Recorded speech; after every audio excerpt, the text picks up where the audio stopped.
I'm gonna reroute the thermo drive. Electronic mail failure. Stored forever in a virtual library. Computers can't swim. They can now. The data turbines, the website, it's alive. Movies And mainframes. Greetings and salutations, and welcome to Movies and Mainframes, the podcast that is going to explore and discuss the representation of technology in media. I am your host, Andy, and with me today are two returning champs to the podcast. First up, we have Crystal Taylor. How you doing today, Crystal? I'm super excited that we get to talk about this movie. Me too. And another returning champ, we have Kevin Sparenberg with us. How you doing today, Kevin?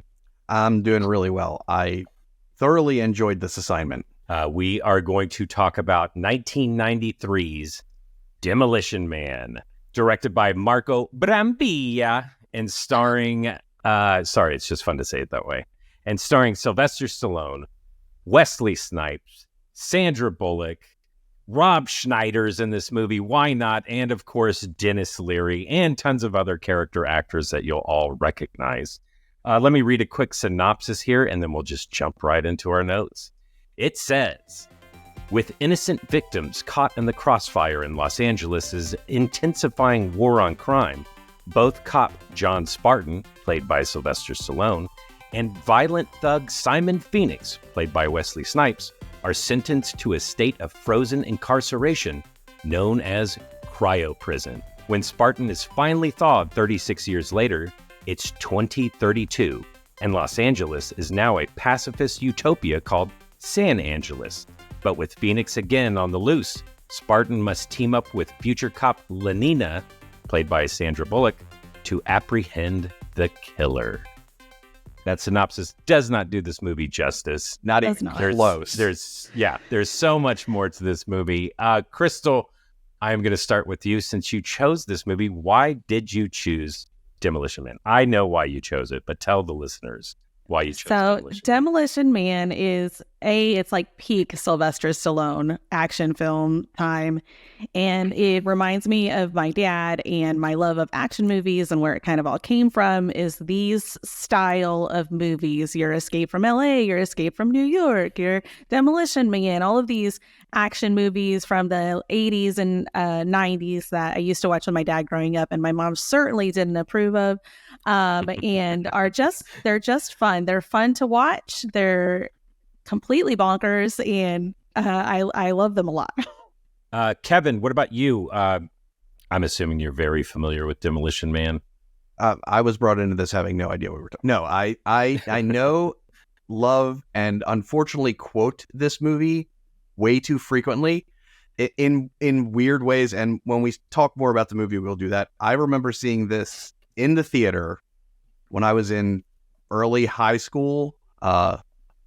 And I remember going in thinking, oh, it's action movie. You know, there were several action movies in that kind of time, like Last Action Hero is another one that kind of, they have like, not like what actually happens, but thematically they feel very similar to me for some reason. And this one just kind of spoke to me because it's bonkers in all the way that you want these things to be bonkers. Absolutely. No, listener, whenever Kevin said he still quotes this movie, both me and Crystal were nodding as well. It is now 30 years old now, and I should be proud of it. I quote this movie all the time. What are y'all's, while we're on the subject, what are y'all's goes to? I know what I still quote all the time. Probably the one I use the most is, he didn't know what the three seashells were for. Shout out to JP. We always say illuminate, deluminate constantly. Yeah. That's a good one. Enhance your calm is something I will say whenever things are getting tense, because if they're getting tense and the people recognize it, they will just immediately stop and they have to like go in their head and remember where they heard that. And also, be well. Be well. And what is your boggle? That's another one. My boggle. Yeah. I'm gonna have to pick that one up as a regular. Yes, I'm the same way. I'm very familiar with this movie. Watched it in the theater. It hit it at the perfect age too. I was 12, about to be 13 years old, and I mean, come on, this movie is meant for 12-year-olds. It's probably written by a 12-year-old. It's awesome. I love it. Me and Crystal were talking before we started recording. It's actually been a while since I've sat down and watched this movie. I think it's almost been like a decade for me since I've actually watched it. But in that first decade that it came out, I just consumed it nonstop because it was always on HBO, TNT. That's exactly what I was thinking. If it was on HBO, I was not moving from the couch. Didn't matter where it picked up. I remember watching behind the scenes on this about some of the VFX they did. Like, still to this day, I remember them talking about like blowing through the bars in the cryoprison in the climax and how they did that with practical effects. And I'm like, okay. Let's talk about our feelings now that we know we loved it growing up. But let's talk about it now. Crystal, still holds up for you? Do you still like it? Did it drop down a few pegs? I still like it. There's certainly some problematic things, obviously. We talked about this a bit before we started, that pretty much everything from that era is basically now has problematic things where you're like, oh, that's a little cringe. Where back, when this movie came out, I was like 9. I didn't watch it until later when it was on like your TNT or whatever. So I don't have the HBO experience or the theater experience with this movie. Oh my Lord. So, I cannot imagine this movie where they had to mute the language. But, you look at it, you're just like, it's so cool. It's still so fun to watch. It's fun to watch Wesley Snipes be absolutely bananas crazy. And his maniacal laugh is like top tier for me. Top tier maniacal laughs. I wrote a note, but as I was watching him, I was thinking to myself, like, man, he would make a really good Joker. Oh, thank God, I'm not the only one. I literally have a note here, and I was like, he is Joker personified. Exactly. Yeah. He's dangerous. He's deadly. He's crazy, chaotic, everything like that. He even dresses like the Joker. If the Joker shopped at Chess King in the 90s. I mean, he's got his multi-patched leather jacket, and he's got his Beetlejuice striped pants. Like, he's just crushing it. And you can tell he loved showing up to do the work. And it just on that same vein, as the movie kept going, I kept getting this sense of like I was watching a Batman movie, like just things with like the camera angles and the music and the set design. And then, Simon Phoenix's performance. And I just kept, it was in the back of my head, this itch was like, man, it feels like I'm watching a Batman movie. And of course, doing research, I go into IMDb and looking at the crew, specifically people working in art departments and the music, they went on to make Joel Schumacher's Batmans. They did Batman Forever and Batman and Robin, especially the music. Elliot Goldenthal did the music for this, and it's a proto Batman soundtrack. And same with some of the set designers and things like that. Except for the closing song. There's a completely different influence on that closing song, and we will discuss that. Yeah, we will discuss that. I read that in the notes as well, and it's insane how this movie came together. It seems like fate brought this movie to us. Yeah.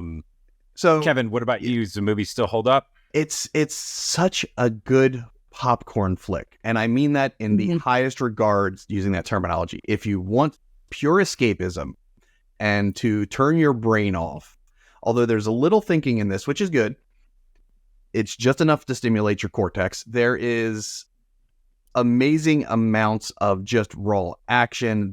Like you said, the acting is, for an action movie, is honestly superb. I still love this movie. My wife, when I told her that I was going to have to watch a movie for work, and I'm doing work in quotes, she, and I said, oh yeah, and Crystal chose Demolition Man. She was like, oh, such a great movie. So yeah. Yeah, I'm the same way. I still love it. In fact, I was really surprised after watching it again after a decade that I'm still on board. Yeah, really like it. And it's because, for me, of the light social commentary that they do throughout the movie, and the actually like pretty clever world building that they do with just throwaway lines here and there, or just things you see in the background, or interactions with technology and stuff that you can tell somebody actually put thought into this, because every single time this movie starts to, feel like a by the numbers action film with just huge explosions and stuff, sure enough, they'll just introduce some little element that just makes it a little bit more interesting, and it makes you think for a second. You're like, oh, okay, that's how it is in 2032. Cool. Yeah, the exposition didn't feel like it was hammered into you. It felt like it was naturally given, excluding the seashells. I would argue that it is, because he would have no idea. And so it is, he goes into the restroom and he's like, oh, you're out of toilet paper, and then comes out and he doesn't know about the seashells. That is actually completely natural. They would have no concept of someone not knowing it. But it's not like then Rob Schneider went into a little aside and said, hey, let me explain. Oh, no, they never explain the seashells. And that's the beauty of the seashells. Whenever I see those little decorative soaps in like bathrooms when you go to the beach and they're seashells, everyone's nodding. They're like, I just need to line 3 of them up. Hopefully there's 3 in this little bin somewhere. And then picture. It's like, I don't know how they work. Yeah. Absolutely. Well, we're talking about it. What do you think the seashells actually do? I had an idea, but then when they actually show the image of the seashells in Sylvester Stallone's apartment, they were too far away to make my idea work, because I thought they were going to be this like set of like, one seashell is a bidet and the other one like dries your butt and the other one does, I don't know, something else. But then if you see it it's just out of reach of the toilet. So it's like, well, that's not going to work. So did y'all have any ideas?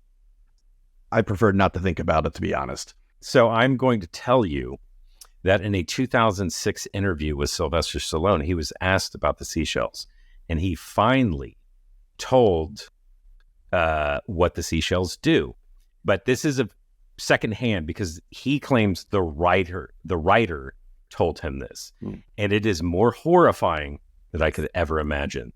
So apparently, the way the 3 seashells work, you take 2 of the seashells and you grab them, and as Sylvester Stallone says, like chopsticks or castanets, little clampers, and you use that to help usher out your waste. Throw those in the toilet. Then the 3rd seashell is used for gently scraping the excess. Throw it in the toilet. You flush them. And then I guess more seashells pop up. I have no idea. But what? Why? That is disgusting. Follow up. Okay, This is a future utopia. Yeah, it's supposed to be a utopia. I don't think that's in my vision of a utopia. And also, they complain so much about using wadded paper. How is this different? And also, what if it's an especially bad day? We've all had Taco Tuesday, and you need more than like 2 hits. Nobody ever picks it up, but I have to assume those seashells are rigid. That's not going to contour to my features. Like, that's just going to leave a horrible mess. It's disgusting. I don't understand how they've gotten so far. There hasn't been murders for 22 years. Yeah, they don't know what in the city, but they have not figured. Yeah, but they have not figured out personal hygiene to a degree that. And yet they overregulate the other side of personal hygiene. Let's jump into the beginning of the movie. This movie kicks off in Los Angeles, 1996. So it is 3 years into the future from release. So John Spartan's being taken into a helicopter, and he's going to raid Simon Phoenix's compound. He's going to take on this entire compound with a pistol? That's it. Yeah. He's got one pistol. But that's the classic trope from the time. Look at Die Hard. Look at anything else, right? Like, that's the trope. One-man army. He can do it all. Oh, absolutely. But like, and his name is the most where's generic. the machine gun with the rocket launcher underneath it, Predator style? Well, like, no, because then he'd be overweight John for the Spartan. bungee. He's generic. Yeah, he's generic man that's also a warrior, right? John Spartan. You couldn't have gotten a more generic name for that than anything. Yeah. And the bungee jumping scene. Oh my gosh. Love it so much. Yeah. Totally fine. It's So, so yeah, ridiculous. John Spartan jumps out of the back of a Chinook helicopter and bungee jumps down to the top of this compound. It looks awesome. Beautiful. I love it, but it's just ridiculous. So impressive. Yeah. So impractical, in fact, that in my research, this was the first time they've ever done this type of stunt on film. They didn't use a real bungee cord because there was a real concern that the stunt Man would recoil and go up To the into blades, helicopter yeah. blades. So they used a decelerator. So, you jump out and then you just start slowing down as you get to your endpoint. And very cool. It was the first time they ever did it out of a helicopter. And it worked on film, and it looks impressive. Yeah, that entire opening scene could have been, fast forward 10, 12 years, could have been in the first Mission Impossible movie. And no one would have blinked an eye because it's just executed so well. He finally catches up to Simon Phoenix. Simon Phoenix is in his lair. With really great video surveillance information in a burnt out, on fire warehouse. He's got the whole... Where are they getting power? Yeah, exactly. Yeah, video screens everywhere. The resolution is amazing for 1993. We catch up with Simon Phoenix, and this scene, he pulls his cool dagger off the table, and to lay a trap, he punctures these barrels of gasoline. And in the shot... Plastic barrels. Easily punctured. Thick. Yeah. He's that I just want to point that out. He made no effort, and it goes through immediately. I'm like, well, that sucks, because I noticed that immediately. Yeah.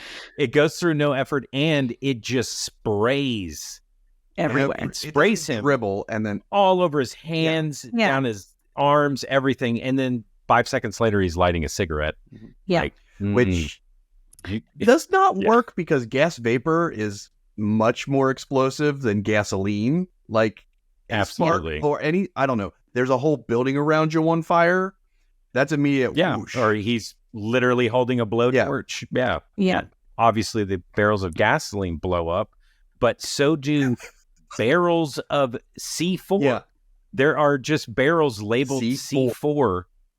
Now, I don't know a lot, but I saw that and I was like, what is this, like a barrel of Play-Doh? Like you just open it up and it's just all C4 and you scoop it out? And I was like, there's no way C4 is stored. No, this is where you go and you get your wheel and you totally Demi Moore and Patrick Swayze ghost it. You just slam it down, fill it into something. Then you put in the detonator. Building blows up. Sylvester Stallone and Wesley Snipes, they survive. We find out that Wesley Snipes tricked Sylvester Stallone, tricked Spartan, that the hostages he was there to save were actually in the building and got blown up. And how do we know that? Thermo check. Oh, that's they said they did a... Yeah, there's no hostages. Yeah, I did a thermo check and there's bodies everywhere. And I don't know. Yeah, you did a thermo check on a building that's on fire. That just blew building. Up, where everything is super hot. Then they say, oh, there's bodies everywhere. And of course, because they're burned, because they're part of the explosion, they did. And I was like, did they John Spartan took them out? Yeah. Did they not have autopsies where they could be like, oh no, they were all shot? And then they... Oh yeah, right? Yeah. No.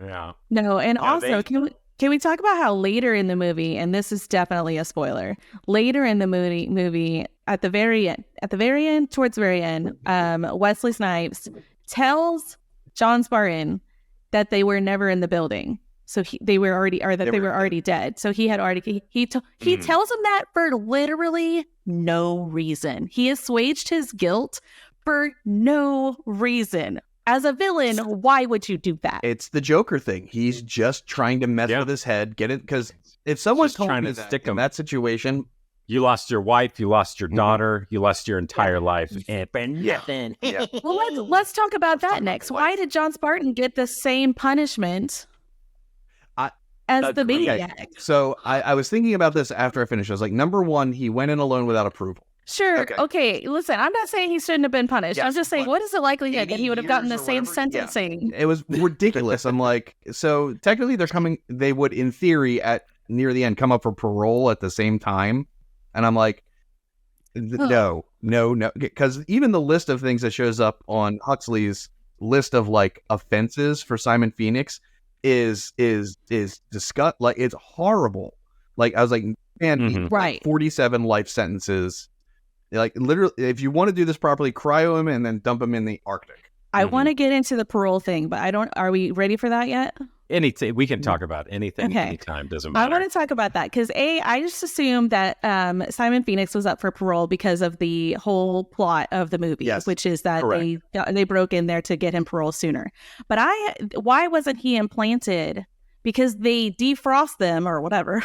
They defrost them to have their parole hearing, which indicates that they could defrost them at any time and refreeze them, which I want to talk about that at some point, how that freezing process works. But they can refreeze them at any time. So why would they not have implanted all of the prisoners with the microchip whenever that became a thing that everyone had? Yeah, because that's one part of the movie, right? Because they can't track him because he doesn't have a microchip. And the other thing is, or at least John Spartan was a little woozy for a time when he first came out. So you could, and it might just come down to dollars and cost.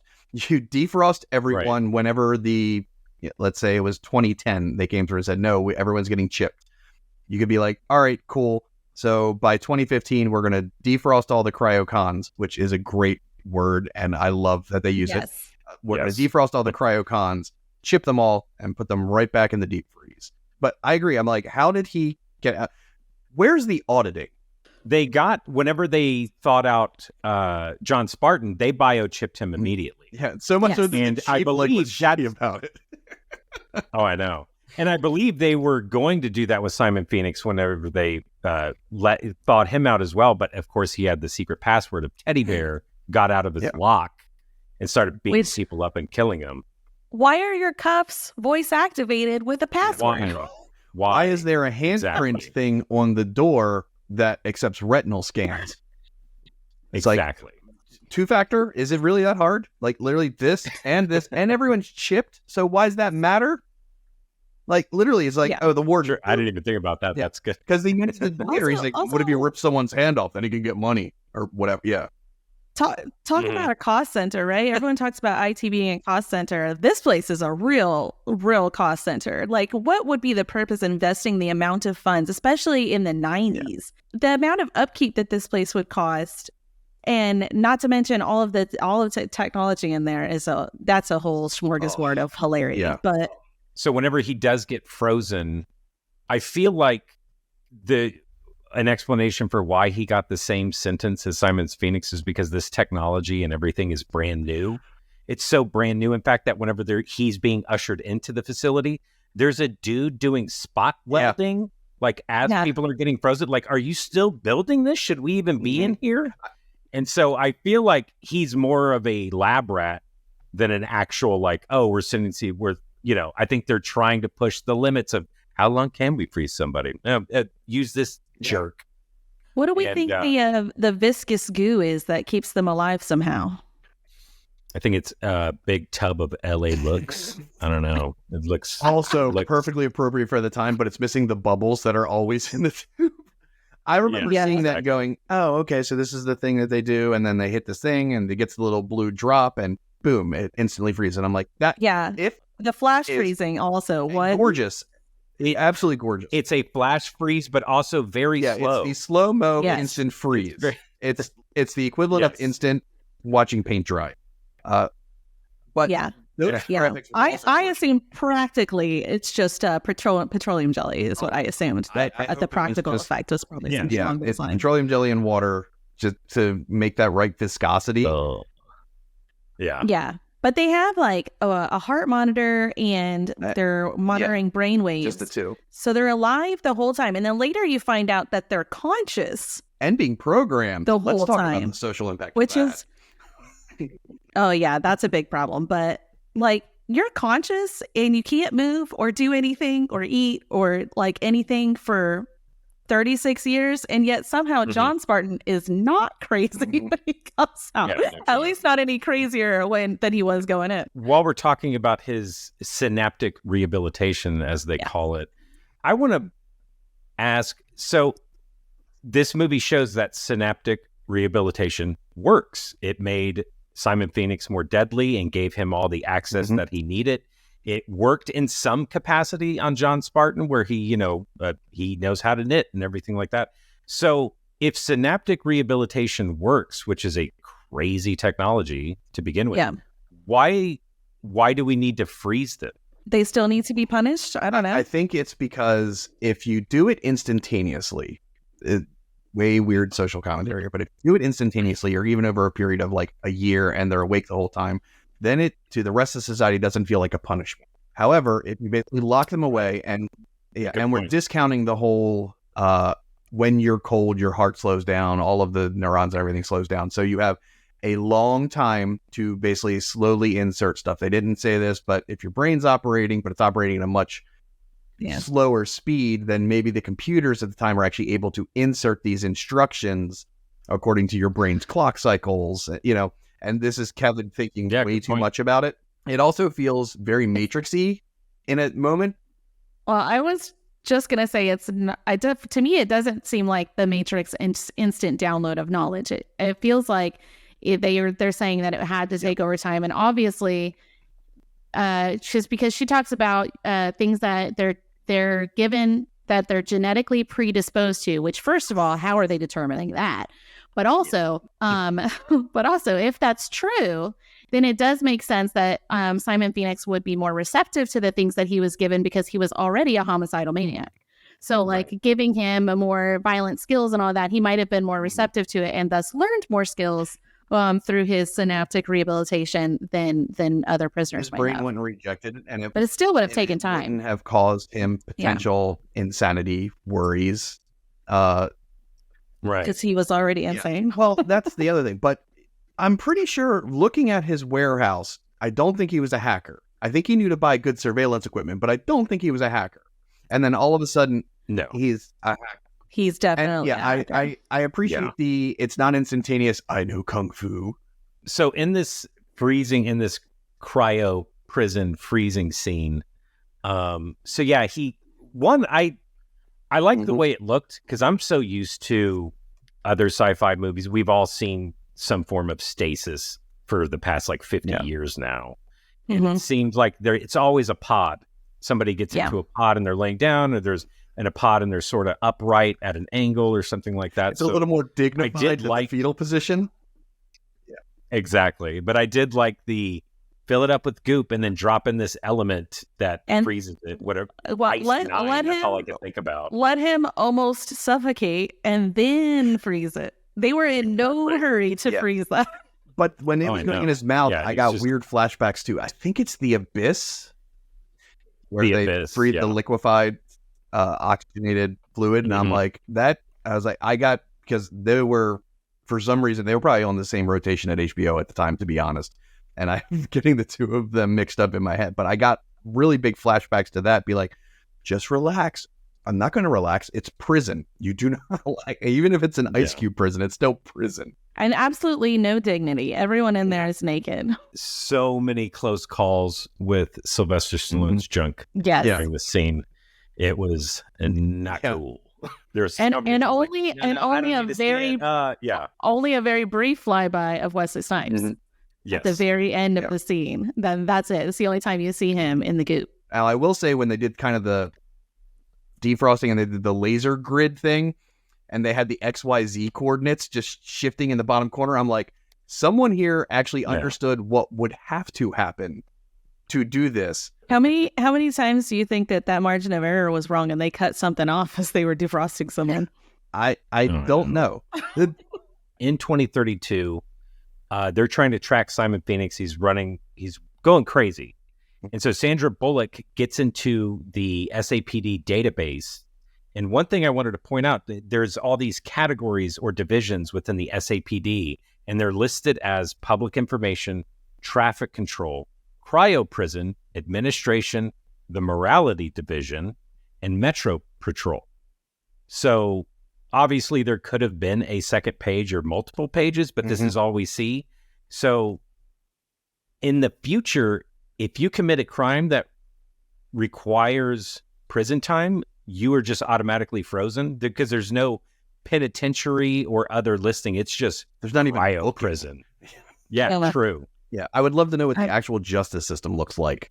Yeah, because you didn't even list out the different departments. There's no, drug unit or whatever. Because everything has been outlawed, right? That's one of the things. Anything that's considered bad for you by someone's standards is now illegal, right? Swearing, assault, spicy food. Chocolate, alcohol, Spicy food is the one that cracked me up.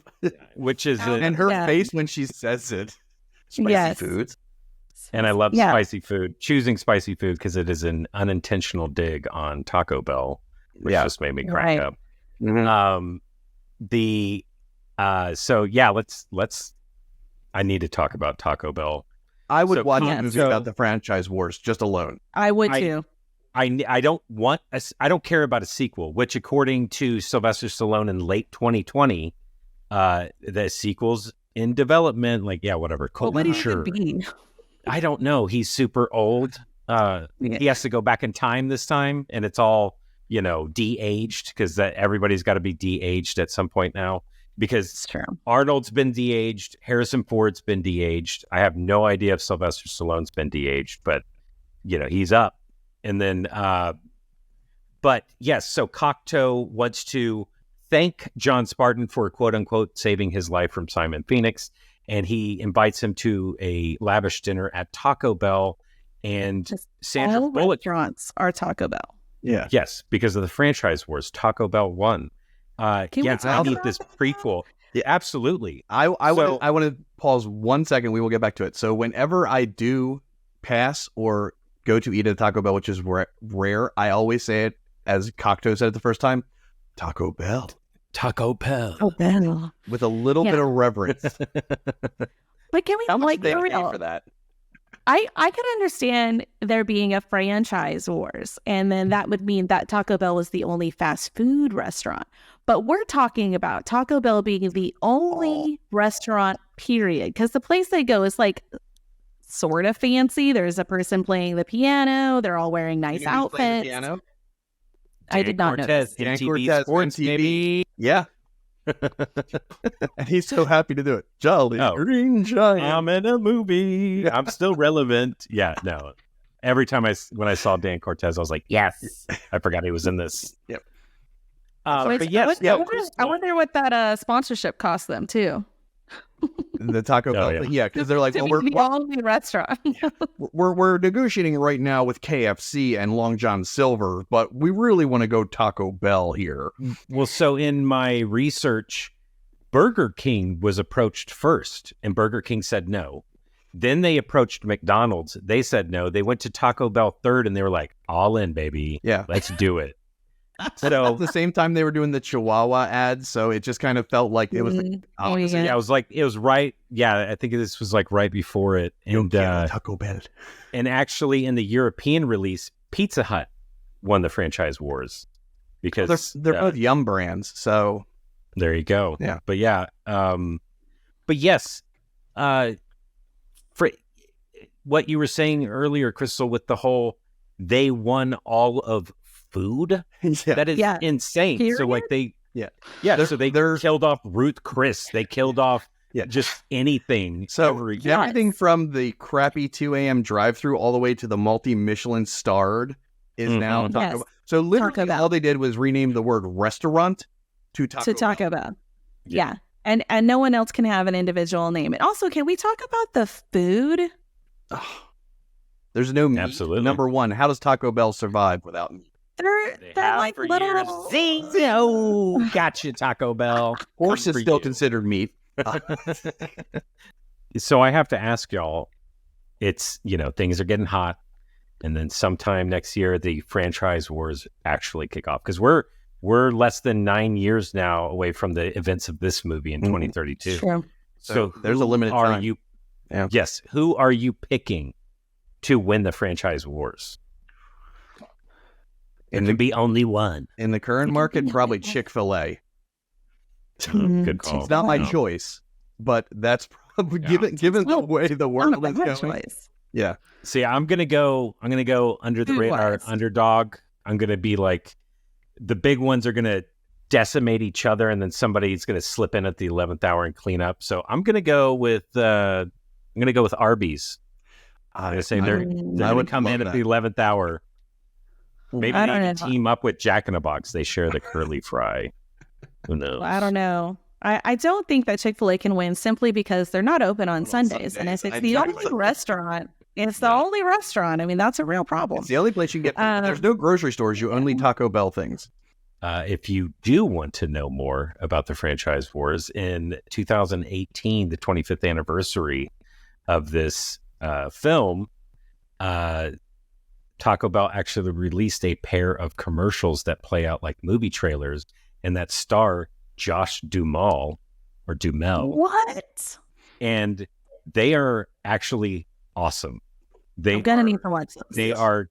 One is like a thriller, almost like a political thriller. Like think of like The Insider or something like that. It plays out like that, or Michael Clayton. Yeah. And then the other one is an action future style movie where the wars are actually happening. And after I watch, go online YouTube, just type in Taco Bell franchise for this podcast list. Exactly. They are well worth your time. It's only 2 minutes of your time, and after watching it, I need these movies. Yeah, I need them. I would trilogy. Need both of them because I want the insider track, the guy who saw it coming and warned everyone, and then like the actual war thereof. Exactly. Yeah. No, it's kudos to them. It's good stuff. Yeah, it's pretty funny. Yeah. Dennis Leary's character, who we haven't really talked about yet, Edgar, because this is where we really. He's already we've seen him before this, but this is where we get to like be really introduced to the character is at the restaurant or when they're leaving the restaurant, because John Spartan's like, this ain't food. This ain't a situation I want to sit in, listen to you talk about how everything I like is sucky.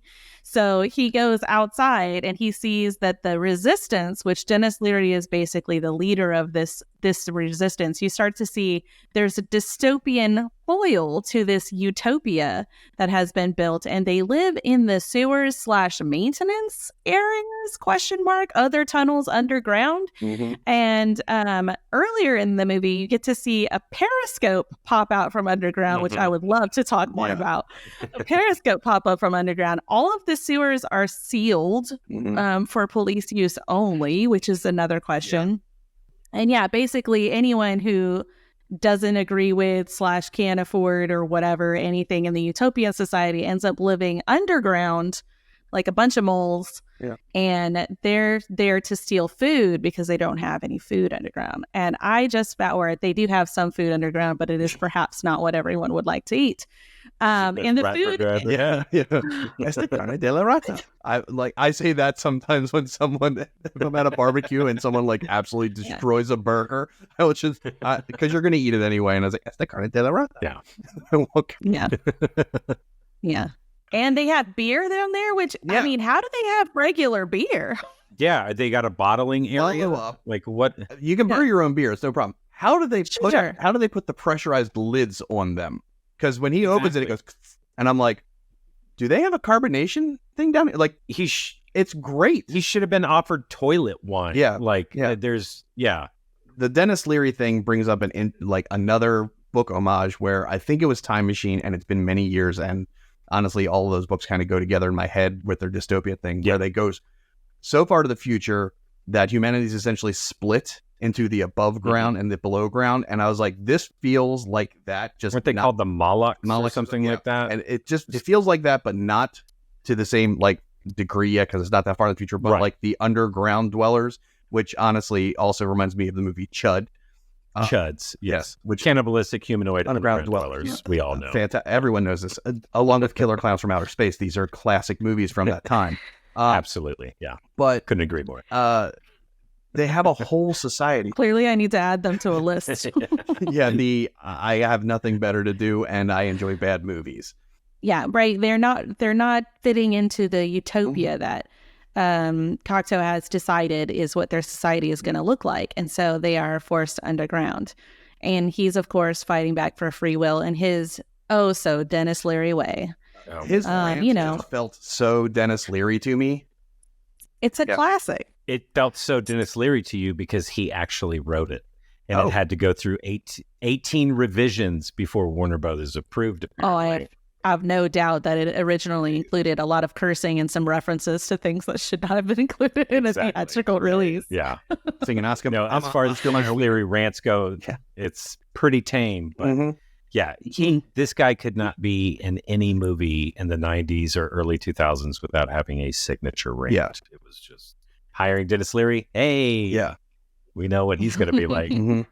It's so weird that there is the haves and the have-nots, this huge, and in the future, how does someone do that? Like, obviously, if you're born in one side, you are like, if you're born top side, you get a chip, you're all of a sudden part of the Cocteau experience. If you are born, below ground, then you're not chipped and you're part of the scrap underground.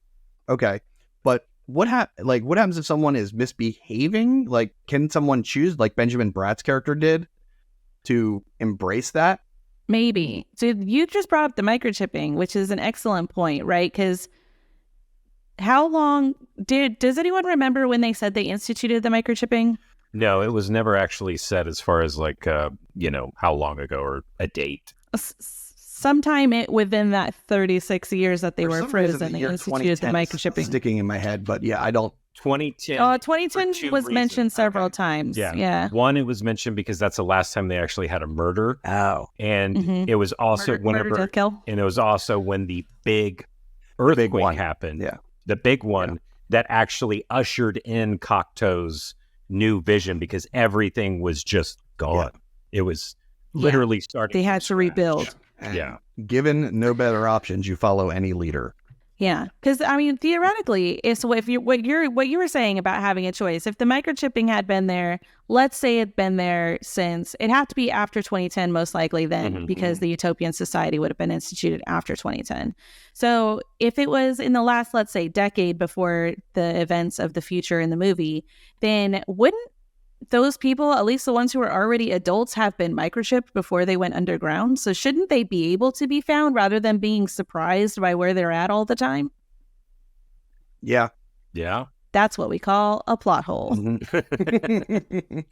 Thank God it's the only one in this movie. Yes. That's out. Yeah. He solves it. Yeah. Solved it. No, that's a really good point. I mean, at least some of those people down there would be microchipped. I mean, obviously people are a little bit older, but in the new ones, not so much because they're born down there. But yeah, there have to be. Well, this actually won't lead me into wanting to talk about the police and the fact that they have zero skills. Right? Because like amazingly, they are staffed amazingly, but like if we assume that some of them are microchipped, they never go underground to go look for them. And that's partly because they're afraid of the underground. It's all sealed off everywhere. Only police can access those, apparently, even though they just open them. But they're like, they all say police access only, whatever on them. And the police don't know how to fight basically at all. They have stun batons that they vaguely know how to use, but like they don't know how to subdue anyone. They ask for advice from their little can we talk about their little handheld their device? little assistant, their Amazon Echo or whatever. That just says like, say in a firm voice, approach and in a firmer voice, or else. That's my favorite part from it. Or else. Yeah, like they don't know how to do anything, and I imagine that is by design for the utopian society. So like maybe the underground people are microchipped, but they just can't or won't do anything about it. Maybe their sensors are only above ground, so when they pop up, then they can find them, but then they immediately run back down. Well, because even when they have an all police bulletin, right, or whatever they called it in the movie, which was like everyone on alert for Simon Phoenix, it was like, oh, we'll just wait for him to do something. We have no plans, no way of doing anything, no way of knowing anything. We're looking for him. We're just going to wait for him to kill some people and then follow the trail. And I love that's like the whole plan from the chief of police. Yeah, we'll just wait for the next murder, death, kill. I'm like, that's good policing. So I'm watching the movie, and now, through the podcast with a more critical eye, I've seen this movie 100 times, never really thought too much about it. But whenever I'm looking at it from a technology standpoint, this movie introduces those headsets that they wear to have the virtual sex with each other. And looking at it from a technology standpoint, this has to be one of, if not the greatest breakthrough for mankind, like bigger than the combustion engine, bigger than splitting the atom. This thing is able to at least send rudimentary thoughts and emotions and to one another. You can transmit between each other. I mean, the applications for this thing in like communications, the medical field, everywhere. They're limitless. And of course, fittingly for this movie and humankind, it's used for porn. Because every time a technology is invented, it takes like 2 seconds, 3 days, maybe even a couple of hours, and somebody just goes, "That's really cool. How can we use this for sex?" Yeah, 100%.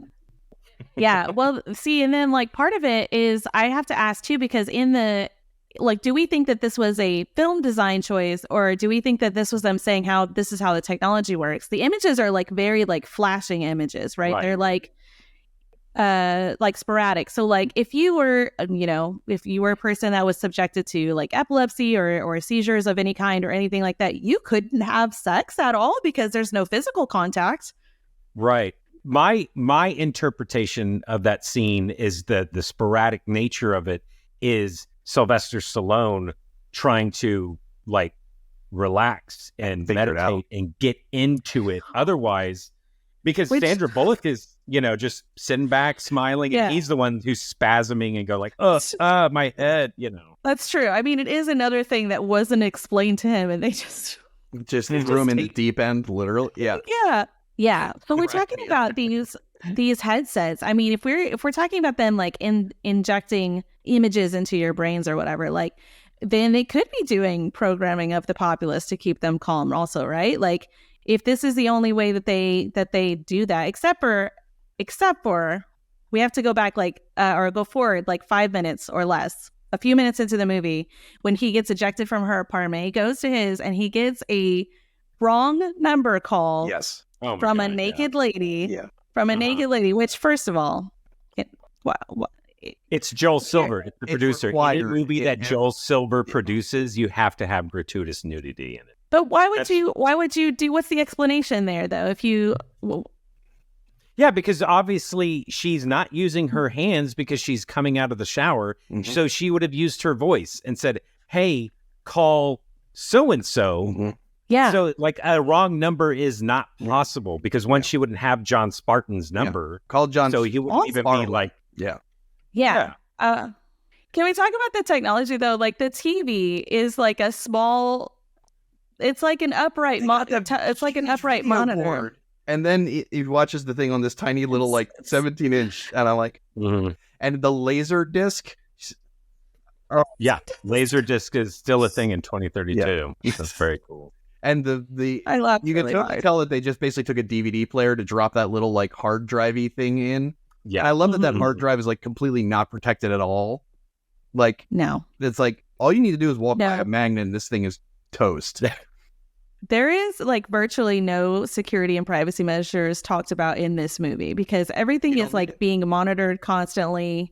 I mean, that's shown in like the opening sequence. Once you get to the future, she's in her car. She's on a monitored video call, right? Like I mean, yeah, she was in a cop car, so that would make sense. But also like probably in this utopian society, everything is probably monitored based on how everything else in the movie goes. Yeah. So it's interesting. We should talk about the cars. Yes. Yeah. So the cars, real quick, a note on them. 12, GM donated 12 concept cars for this film and then gave them something like 20 or 30 ultralight shells that they could just put on top of another, chassis or something. And then that's cool. So GM donated all the cars and they had to give them back, obviously. But who donated the motorcycles that the scraps use? Because those were internal combustion engines where everything else was like, yes, all EV. Yeah, which I do want to talk about that too. Gasoline was outlawed too. So where did the scraps go? We have to talk about that car also. The cop car itself with the gold wing doors. No, the combustion engine car that they get from. We have to get to that at some point. Yeah, that was in a working elevator that rose from the ground and broke to the floor, and the engine doesn't have any problems, and it has good gas. Yes. Yeah, gas has what, like a 3-month shelf life? Like pretty much. Yeah. Now, so they've got a refinery, or they converted this 1970s Oldsmobile. Well, maybe this is where the rest of the world comes into play. Because that's a good point. Good call. What we talked about, and it might have gotten cut off while we were dealing with technical issues, But one thing that isn't discussed in this movie is the rest of the world. We only see it through San Angeles. And maybe the rest of the world isn't like this because San Angeles suffered the big one, the big earthquake. So something to explore with the sequel. Maybe New York is still the same, just with like different technology. Maybe or Palo whatever, Alto but just is fine. Yeah. Yeah. In which case, how's Vegas? Well, I was going to say, it brings the question of, if the people are starving underground, why are they still there? Yeah. If the rest of the world is okay, wouldn't you just leave? Or is the rest of the world just non-existent, which is an even more depressing idea? But I don't think so. I think Cocteau basically seized an opportunity, put his plan in motion, and said, and his end game literally was to exterminate the scraps. That was his only end game. And they were fairly well controlled in the early part of the movie, even through the Taco Bell thing. It's like, that wasn't so egregious that there's going to be an uprising of the upper echelon to take down Cocteau because he doesn't know what he's doing. Like, they're like, oh, this is the price we pay for our utopia. I don't think he needed to exterminate them. I think it was a bad choice as a leader. So, because we never see an example, and he never even talks about an example of something that the scraps did other than literal graffiti with mole bots and stealing food. Yeah. They're not taking hostages. They're not doing anything like that. And to just, want to completely eradicate him. And modern walls are anti-graffiti. They have those little electrodes that pop out and blast it all away. Yeah. So a wall gets graffitied, and then this anti-graffiti technology takes place, which is cattle prods, for lack of a better term, come out of the wall and electrify the paint away. Disappears. With a horrible wipe. It just goes away. It just goes. It's like, cool. You couldn't have chosen a better transition effect for that? No. Yeah. That's super weird. Are these cattle prods installed on every building surface? Like, I mean, it was on that one particular sign, so it's like the side of a building have it. Do they designate certain areas that have them? Yeah. Because for it to just exist with a sign and not like something, it's like, cool, you're investing. Yeah, how much power would they need for that? Yeah. I did not see them at during part of the climax. I'm fairly sure, and Andy, I'm sure you looked it up, takes place at the San Diego Convention Center. Like, that's one of the first time they shot there. After the redesign. Because it looked incredibly futuristic. It still kind of does. I've been there for multiple events, and it's still a very impressive space. But the way they lit it and the way they had their signage up and stuff looked really nice. But that doesn't have the cattle prods. So is it only certain of these buildings that are allowed to have them? Is it only? It's such a must be a that seems thing, such an arbitrary tech zoning thing. I know exactly. Like, it has to be for something else that they found out. Oh, it also erases paint. Yeah. That's weird. Paint it because they almost look like the glow rods that they use as their stun batons as well. Yes, but just more electric-y. Which realistically, if those existed and actually instantaneously knocked someone out, such a better choice of weapon than anything we're modernly using. But I'm also thinking the battery pack would essentially look like a proton pack on the back, like a Ghostbuster. Yeah, they'd be like single use. So, I have to mention it about the technology because he mentioned battery packs. So yes, in this future we have EVs, we have the glow rods, and we even have a weapon that's pulled out of the Hall of Violence that is basically an energy pulse rifle. And these are all streamlined, sleek things. But whenever they decide to go down to the underground, is holding one of those ginormous floodlight flashlights with the huge brick battery. Yeah, the 6 volts. I was like, okay, so they didn't solve that problem because obviously it's 1993 when they're shooting it, but it was in all chrome, so you know it's from the future. That's right. Yeah. But that future gun that was the last mass manufactured handgun, it calls it, even though it's definitely two-hand weapon, but they call it a mass manufactured handgun, and it was the last one that was made, supposedly, according to the museum. But it also says that it accomplishes fusion. Yes. Which, what? Yeah. So who's making the What? batteries, and where can I invest in them today? Because there's two things in the future. Batteries are going to be monumentally important for everything.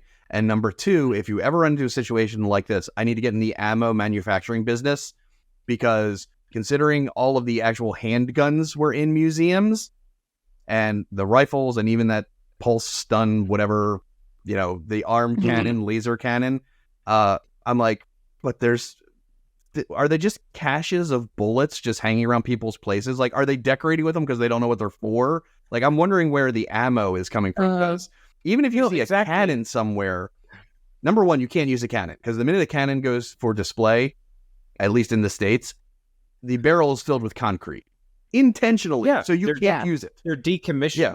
Exactly. Yeah. But you don't just take the firing pins out of all the guns?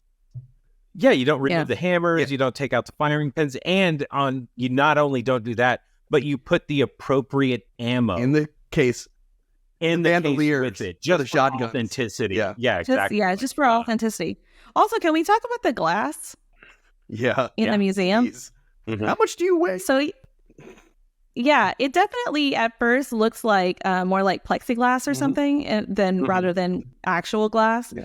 And he's trying to break it and having no success. And then he just throws a guy barely at it. He just flips him over and the whole thing shatters.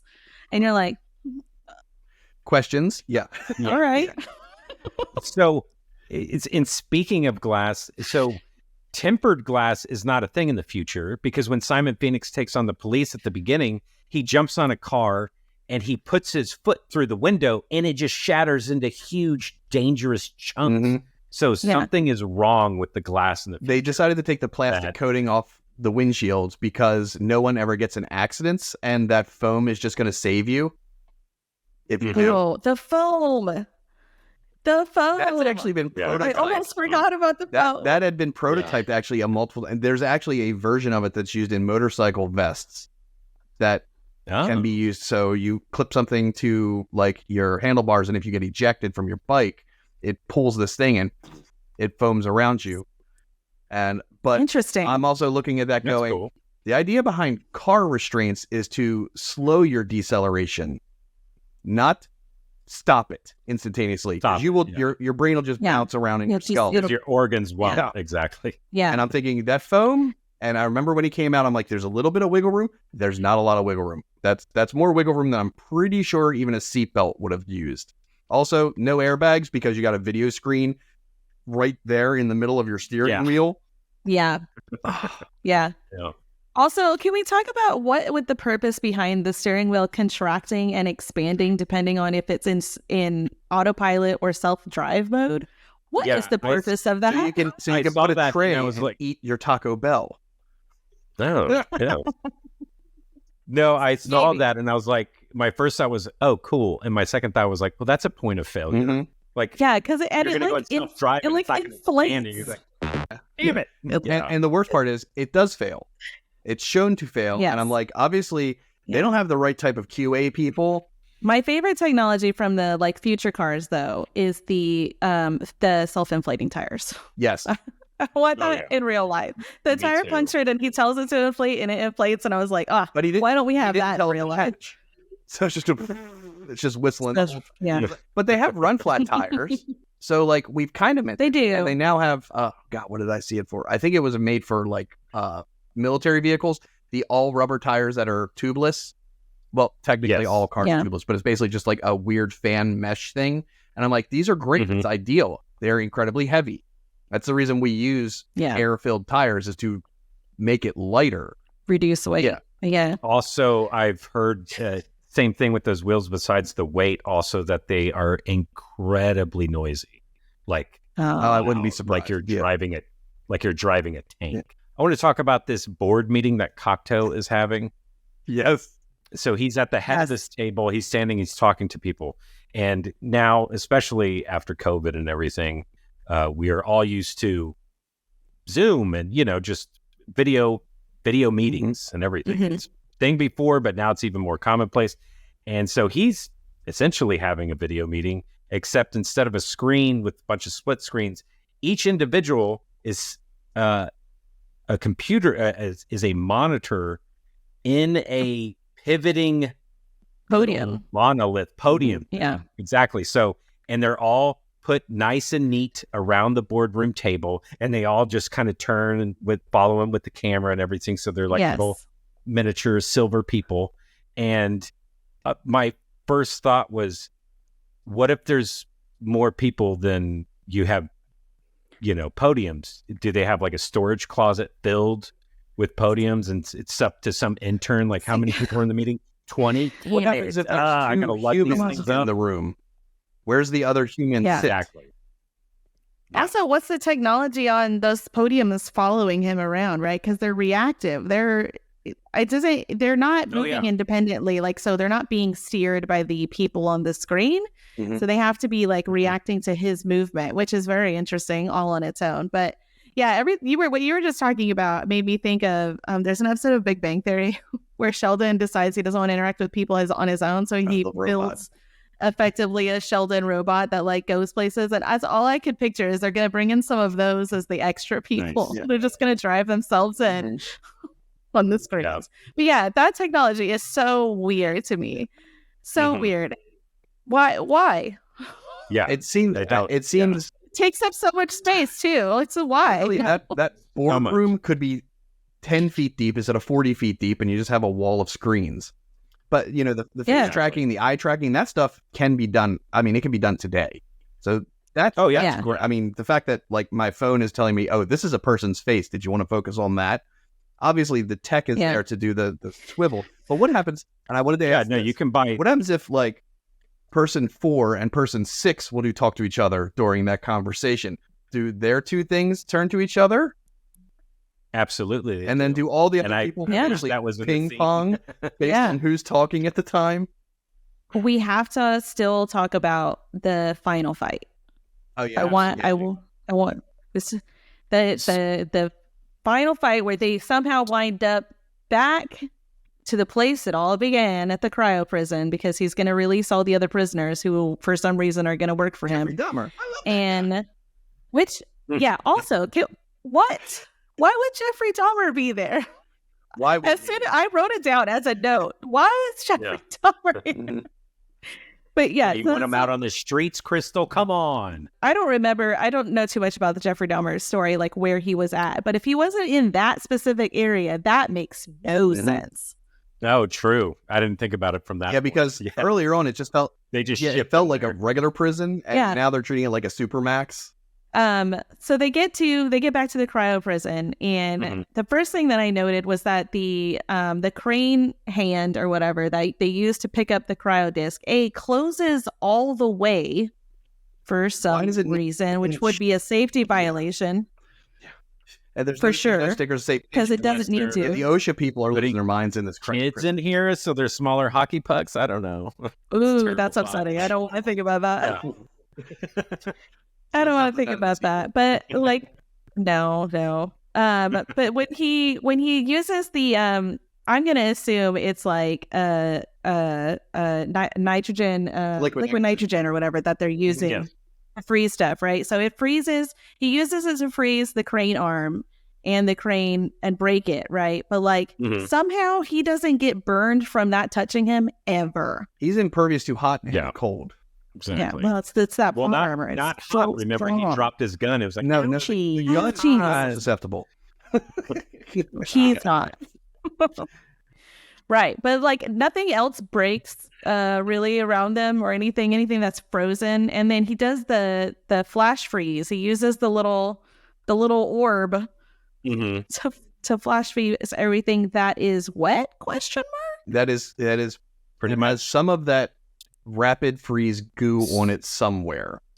But it's not. It's clearly just water. Just water. Exactly. So that's that was a thing I had too, is the reason that stuff is so viscous and gross is because it has to interact with ice 9, as I call it. But ice. But yeah, no, it's Wesley Snipes is just covered in water, so it just works with any liquid, liquid capable of freezing. And somehow and also it continues to go, right, and stretch. So if the assumption is that it's going to stop as soon as it reaches something that's not wet, which I don't know because it does like the whole building. Don't drop And one of the- somehow John Spartan manages to completely avoid getting frozen himself. Mhm.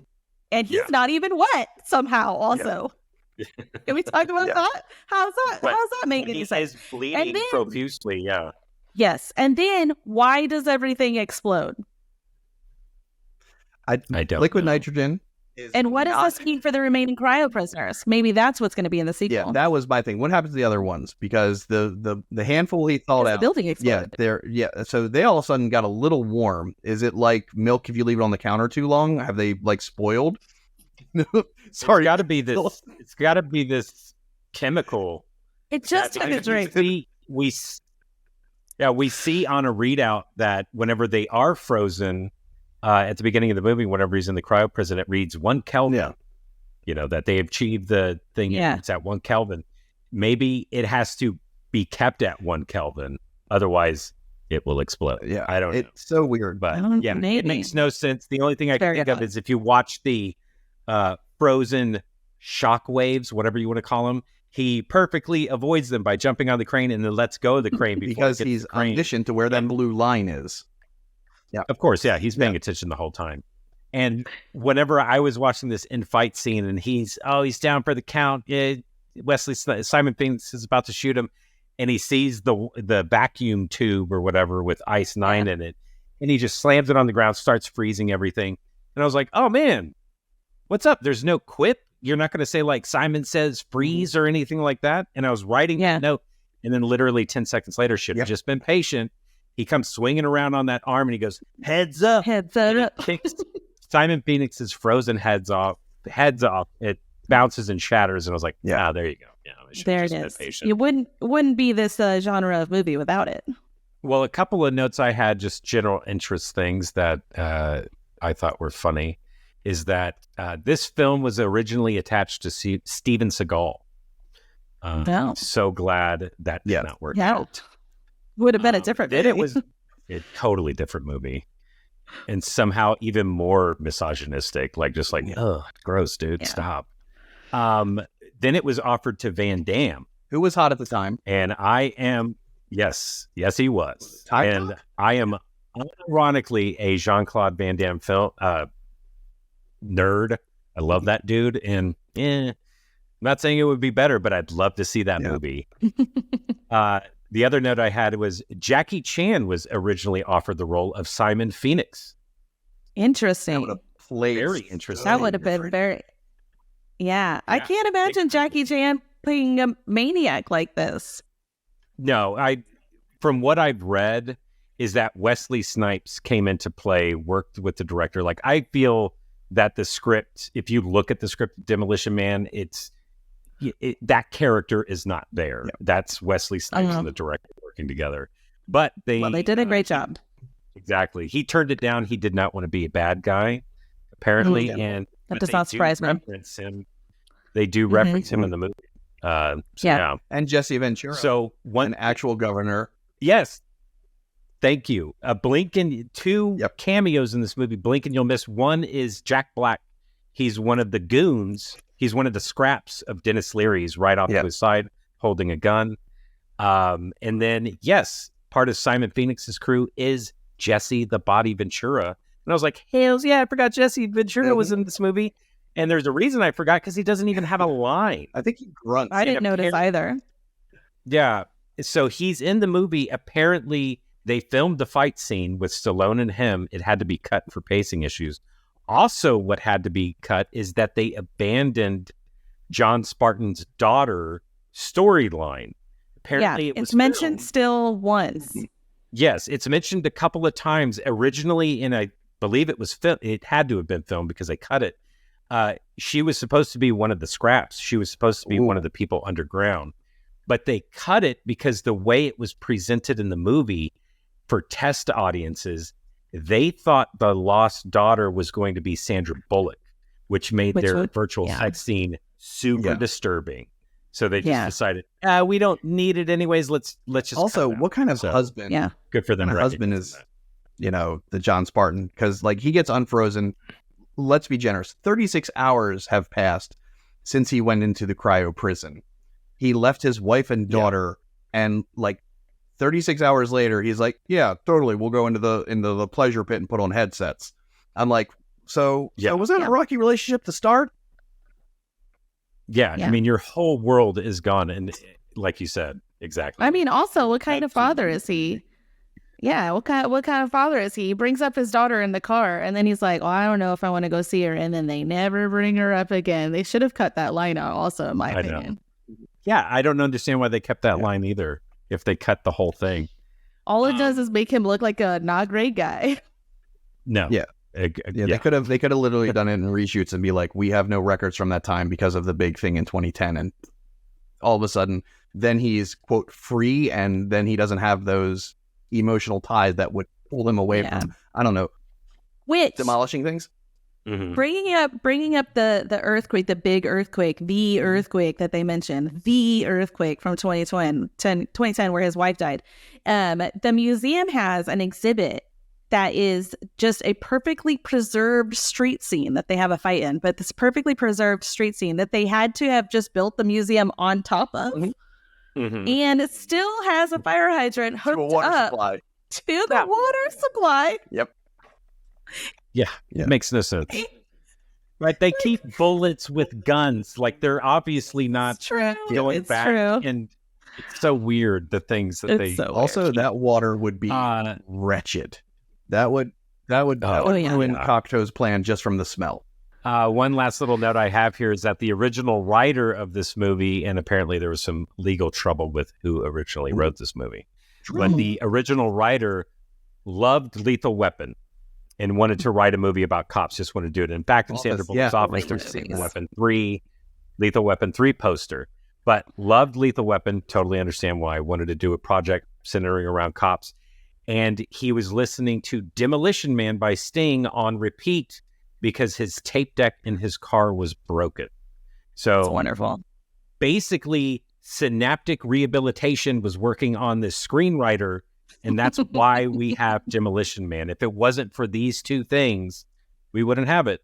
All right, well, that's going to do it for another episode of Movies and Mainframes. Before we let you go, Crystal, we'll start with you. Is there anything you'd like to promote? Anything out there that you think our listening audience should be aware of? You should watch more 80s and 90s action movies. I'm going to just put that out there. They're fun. Absolutely. We mentioned so many during this conversation. But as far as me, you can find me on thwack.com, THWACK, which is where you may have listened to this podcast and maybe not. Find me around there. Kevin, similar vein, but one of the things that we would love is people's comments on these. Obviously, we want you to like these podcasts, rate, subscribe, what have you, all of those things that everyone says on these. But if you actually want to join the conversation, go to Thwack, go to Movies and Mainframes, and there's comments that you can put in underneath this and any other episode. I would love to know everyone else's feedback on this, and even better, what do we need to make sure is on the list for this and upcoming seasons? Well, that's going to do it for us. Thank you again, Kevin. Thank you again, Crystal, for joining me on today's episode. And thank you for listening. We are going to log off. And until next time, be well, everyone. Movies and Mainframes.